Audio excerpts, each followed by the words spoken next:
ஜீரகம், முந்திரி எல்லாத்தையும் வறுத்து பொடி பண்ணி வச்சுக்கணும். என்னதான் கல்யாண பந்தியில் விதவிதமாக டிஷ் இருந்தாலும் எனக்கு பிடிச்சது வத்த குழம்பு தான்.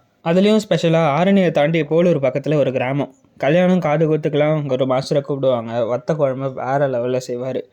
ஆனால் நான் போன அன்னைக்குன்னு பார்த்து அவரோட அசிஸ்டன்ட் தான் வந்திருந்தார். சரி, அவர்கிட்டே ரெசிபியை கேட்டு கற்றுக்கிட்டேன்.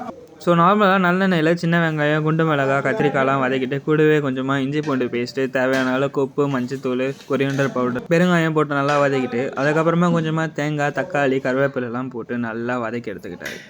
குழம்பு மிளகாத்தூளை தேவைக்கேற்ப கலந்துட்டு நல்லா மிளகாத்தூளுடைய பச்சை ஸ்மெல் போகிற வரைக்கும் நல்லா வதக்கி எடுத்துக்கிட்டாரு. தேவையான அளவுக்கு தண்ணியை ஊற்றி நல்லா கொதிக்க விட்டார். இதுக்கப்புறம் சேர்க்குற மசாலா தான் ரொம்பவே முக்கியம்னு சொன்னார். அதுதான் டேஸ்ட்டும் கொடுக்கும். மிளகு, ஜீரகம், முந்திரி எல்லாத்தையும் வறுத்து பொடி பண்ணி வச்சுக்கணும். ஸோ இந்த மசாலா வெந்ததுக்கப்புறம் கடைசியாக புளி தண்ணி ஊற்றி ஒரு 5 நிமிஷம் கொதிக்க விட்டிங்கன்னா சூப்பரான